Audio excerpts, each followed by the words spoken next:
ሰላም እንደምን ሰንብታችኋል? ከሰሞኑ የተሰሙ ወቅታዊ መረጃዎችን ይዘንላችሁ ቀርበናል።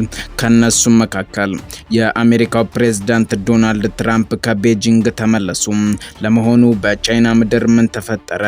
ዓለምን ያስደነገጠው የትራምፕና የሺ ጂንፒንግ ሚስጥራዊ ስምምነትስ ምንድነው? የታይዋን እጣ ፋንታስ ምን ሊሆን ነው? ዝርዝር መረጃውን ይዘነዋል። በእንዲህ እንዳለ የአሜሪካ ዋና ከተማ ወደ ጦር አውድማነት ተቀየረች ነው። ከቆይታ በኋላ በሰፊው እንተነትነዋለን። በእንዲህ እንዳለ የጀርመኑ መራሄ መንግስት ፍሬድሪክ ሜርዝ ለኢራን ጥብቅ ጥሪም አስተላለፉም። የሆርሙዝ ሰርጥ ይከፈት፣ ቴህራንም ወደ ድርድር ጠረጴዛ በአስቸኳይ ትምጣ እያሉ ነው። ይህ ካልሆነ ግን ዓለም ወደ ከፋ የነዳጅ ቀውስ ልትገባ ትችላለች የሚል ማስጠንቀቂያን ሰጥተዋል። እስከ ፕሮግራማችን ፍጻሜ ድረስ አብራችሁን በመቆየት ሙሉ መረጃውን ታገኛላችሁ።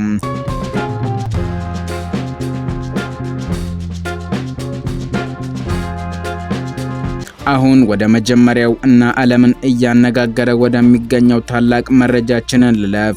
የአሜሪካው ፕሬዝዳንት ዶናልድ ትራምፕ በቤጂንግ ከቻይናው አቻቸው ሺ ጂንፒንግ ጋር ያደረጉትን የሁለት ቀናት እጅግ ታሪካዊና ውጥረት የነገሰበት ጉባኤ አጠናቀው ወደ ዋሽንግተን ተመልሰዋል። ትራምፕ ገና ከአውሮፕላን እንደወረዱ ግን ለታይዋን እጅግ አስደንጋጭና ጥብቅ የሆነ ማስጠንቀቂያ ሰጥተዋል። ትራምፕ ለታዋቂው ፎክስ ኒውስ በሰጡት ቃለ ምልልስ ላይ ማንም አካል ነፃነቱን ሲያውጅ ማየት አልፈልግም በማለት የታይዋንን ልብ ሰብረዋል። ታይዋን ራሷን እንደ ሉዓላዊ ሀገር ስለምታይ መደበኛ የነፃነት አዋጅ እንደማያስፈልጋት የታይዋኑ ፕሬዝዳንት ቺንግቴ ከዚህ ቀደም በተደጋጋሚ ሲናገሩ የነበረ ቢሆንም የትራምፕ አዲሱ አቋም ግን ታይዋንን ብቸኛ ያደረገ አስመስሎታል። ለመሆኑ የዚህ ጉዳይ ታሪካዊ ዳራ ምንድን ነው? አሜሪካ እንደ አውሮፓውያኑ የዘመን ቀመር ከ1979 ጀምሮ የአንድ ቻይና ፖሊሲን በመደገፍ ከቤጂንግ ጋር ይፋዊ ዲፕሎማሲያዊ ግንኙነት እየመሰረተች ቢሆንም ከታይዋን ጋር ግን በታይዋን ግንኙነት አዋጅ መሰረት ጠንካራ ይፋዊ ያልሆነ ግንኙነት አላት። ይህ ህግ አሜሪካ ታይዋን ራሷን እንድትከላከል የጦር መሳሪያ እንድታቀርብላት ያስገድዳል። ነገር ግን ትራምፕ አሁን ይህንን የዓመታት ሚዛን ሙሉ በሙሉ በመቀየር ታይዋን በራሷ መንገድ የምታደርገውን ማንኛውም ይፋዊ የነፃነት እንቅስቃሴ እንደማይደግፉ በግልጽ አስታውቀዋል። ይህ እርምጃ በደሴቱ ላይ ትልቅ የደህንነት ስጋትንም ፈጥሯል። ትራምፕ ወደ ዋሽንግተን ሲመለሱ በአየር ላይ በነበራቸው የበረራ ጉዞ ላይ ለጋዜጠኞች እንደተናገሩት ከፕሬዝዳንት ሺ ጂንፒንግ ጋር ስለ ደሴቲቱ ታይዋን በተስፋ እና በጥልቀት መወያየታቸውን ገልጸዋል። ነገር ግን አንድ ጋዜጠኛ አሜሪካ ታይዋንን በወታደራዊ ኃይል ትከላከላት እንደሆነ ብሎ ላቀረበላቸው ጥያቄ ትራምፕ ፊት ለፊት ምላሽ ከመስጠት ተቆጥበዋል። ይልቁንም እንደተናገሩት እንደምታውቁ ጦርነት ለመዋጋት 9500 ማይል ይህም ማለት ከ15000 ኪሎ ሜትር በላይ ርቀት መጓዝ ይጠበቅብናል። እኔ ደግሞ ይህንን ጦርነት በፍጹም አልፈልግም።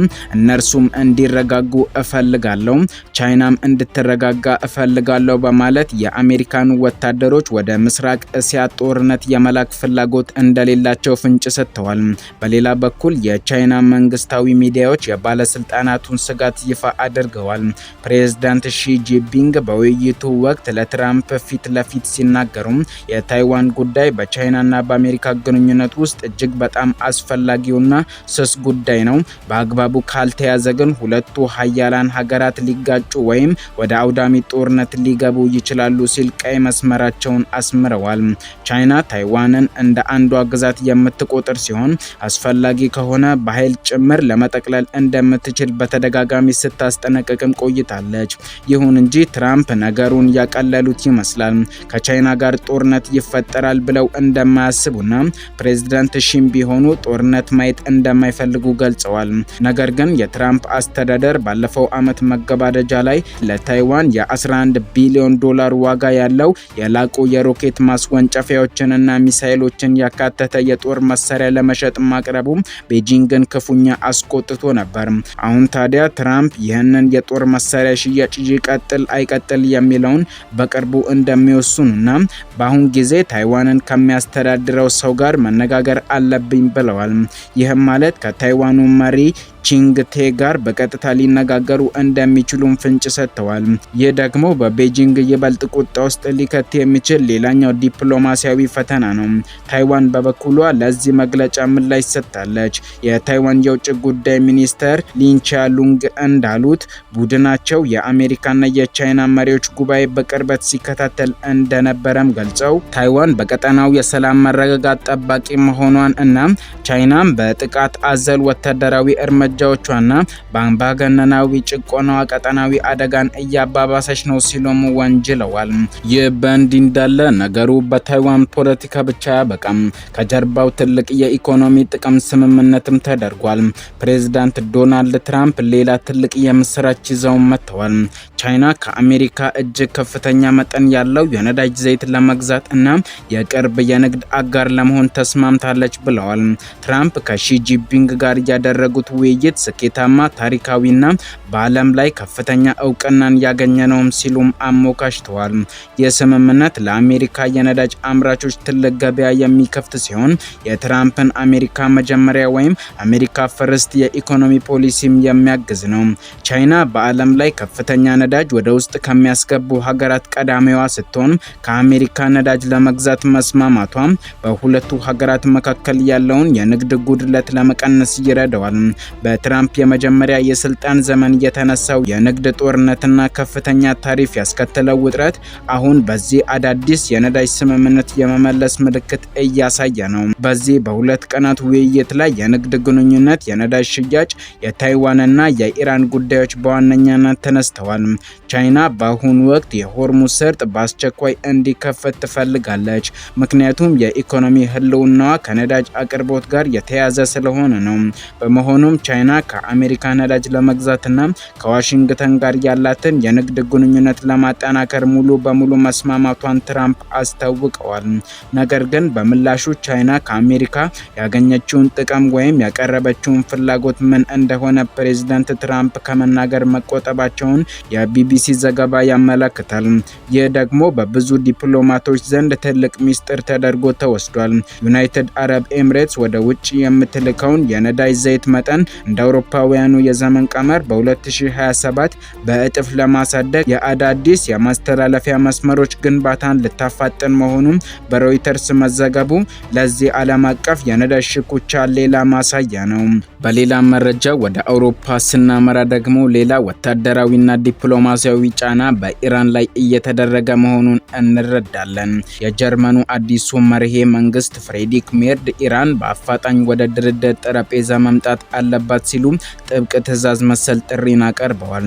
ፍሬድሪክ ሜርዝ ከአሜሪካው ፕሬዝዳንት ዶናልድ ትራምፕ ጋር በስልክ ረጅም ውይይት ማድረጋቸውን ገልጸው በውይይታቸውም ኢራን ወደ ድርድር መመለስ እንዳለባት ሁለቱም መሪዎች ሙሉ በሙሉ መግባባታቸውን ተናግረዋል።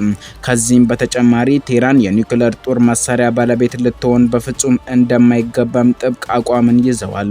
ይህ የአውሮፓና የአሜሪካ ጥምረት በኢራን ላይ አዲስ ማዕቀብ ወይም ጥብቅ እርምጃዎች ሊመጡ እንደሚችሉ ፍንጭ የሚሰጥ ነው።